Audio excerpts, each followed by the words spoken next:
On the 24th of February 2022, Russia invaded Ukraine. Honestly, Ukraine is a sovereign country and ought to be respected, and no amount of reasons and justification can be wedged to justify Russia's invasion of Ukraine. However, the Western media has carried a lot of stories concerning Russia's invasion in Ukraine, with Ukraine being a victim, which actually it is, and Russia being the aggressor.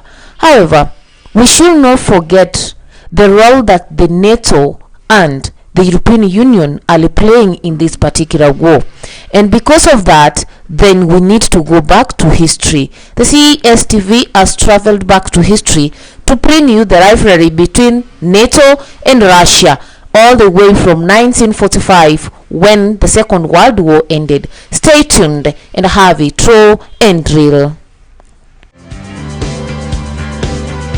While Russia invaded Ukraine in 2022, the conflicts, all the genesis of this particular war dates back to 1945, after the end of the Second World War.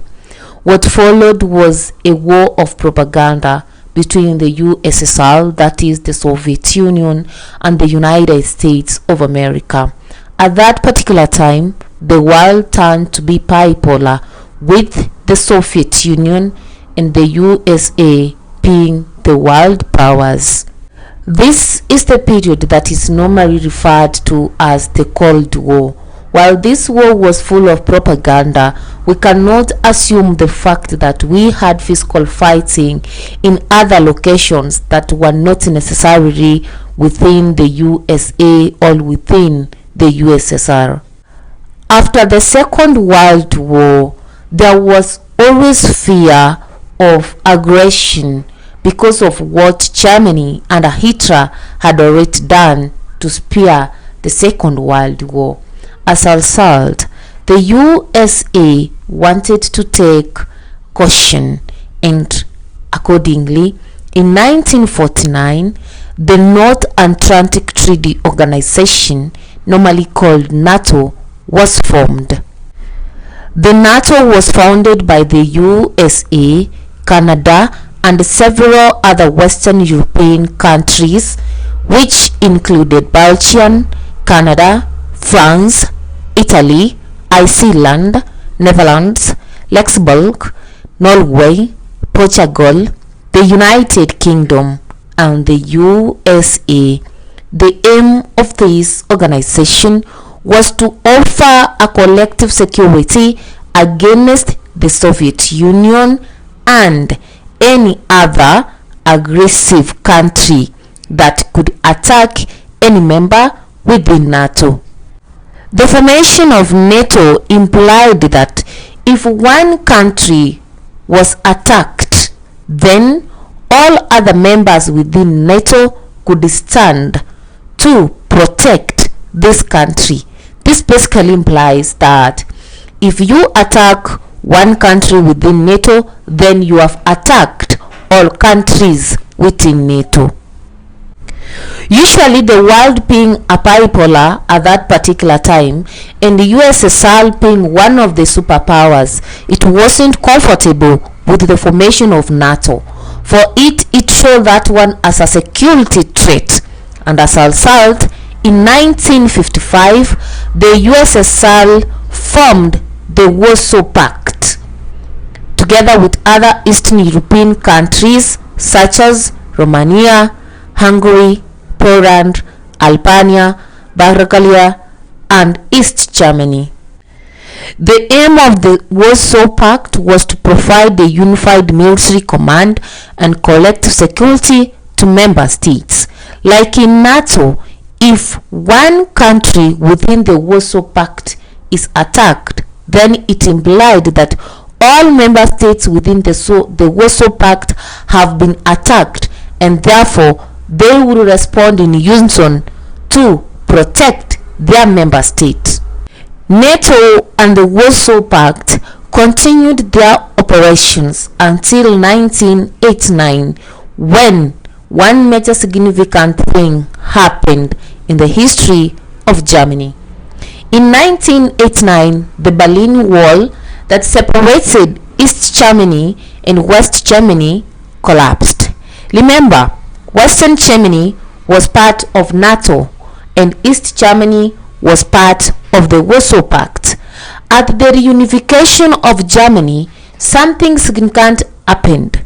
Negotiation between the USSR and the USA concerning Eastern Germany in the context of the Warsaw Pact and the North Atlantic Treaty Organization. In this negotiation, an agreement was arrived at that Russia allows Eastern Germany to be part of NATO, and as a result, the USA will not make any further expansion into Eastern Germany. This further expansion implies that the USA could not allow any member state from Eastern Germany to join NATO, and in this way, Russia's security could be assured and NATO's security could also be assured. Did the USA honor this promise or this agreement? Several times the USA has said that no, there was no such an agreement. However, several minutes within the Russia's archives indicates that actually there was this agreement. Nevertheless, we will see how this agreement goes on as time builds up. However, we should also remember that in the 1991, a major landmark happened in the world history. The Cold War came unto an end. 1991, the Soviet Union collapsed. So what next after the collapse of the Soviet Union? The Warsaw Pact also collapsed. The USSR was no longer recognized as the world superpower, and the USA remained as the only world hegemony. With the USA seeing itself as the world police, it never kept the promise that it gave to the USSR in 1989. As a result, the USA has always motivated and lured Eastern Europe countries, some which were part of the Warsaw Pact, to join NATO, something that the Russia or Moscow sees as a security threat.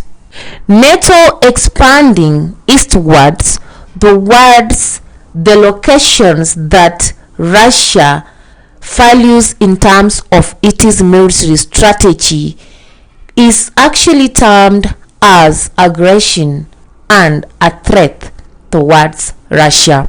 Several times, Russia has warned the USA concerning this.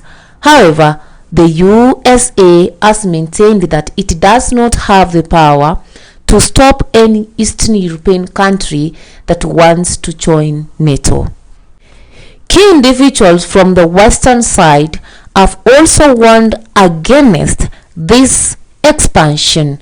However, the USA has had its stand. After all, it is the world superpower.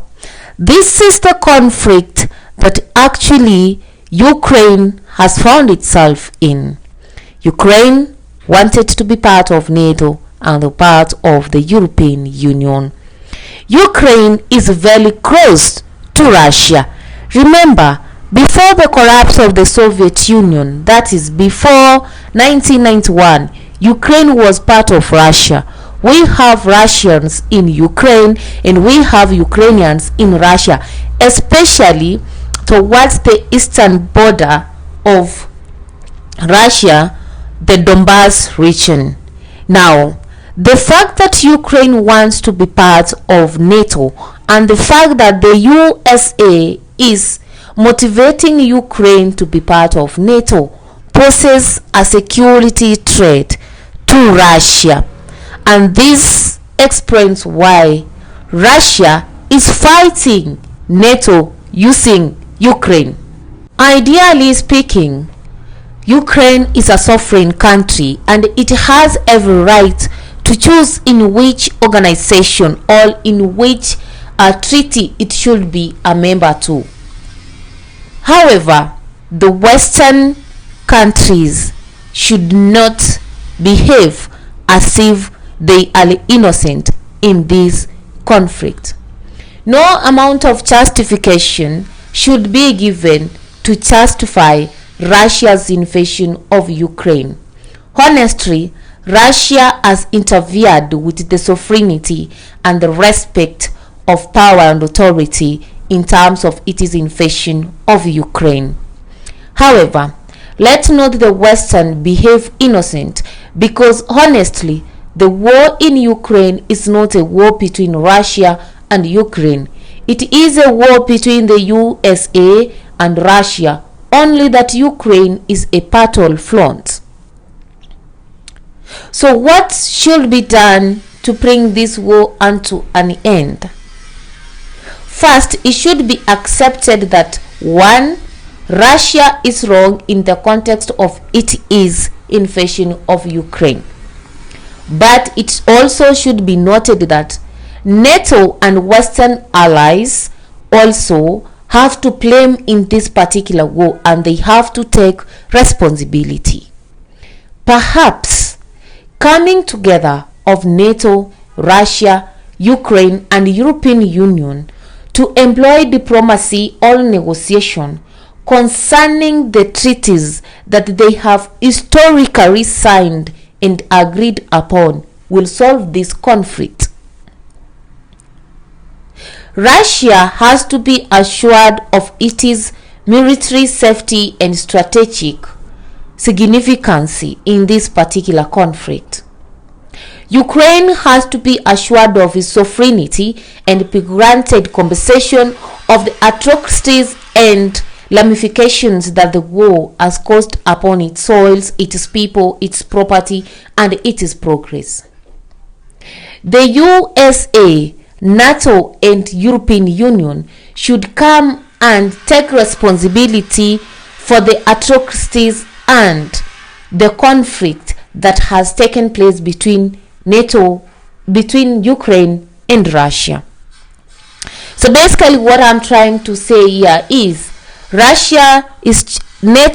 Ukraine is just a victim of a conflict between the USA and Russia, and as a result, Russia and USA should come in, take responsibility, compensate Ukraine, and figure out how they should solve their conflict without involving any third party or any other country.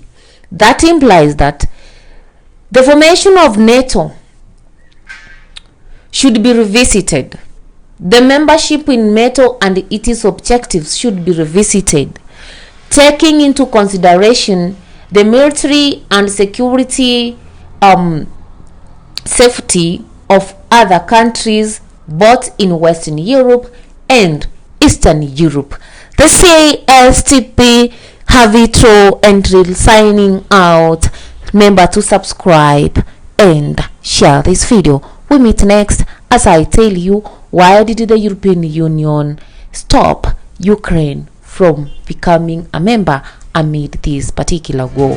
Thank you so much and see you next time.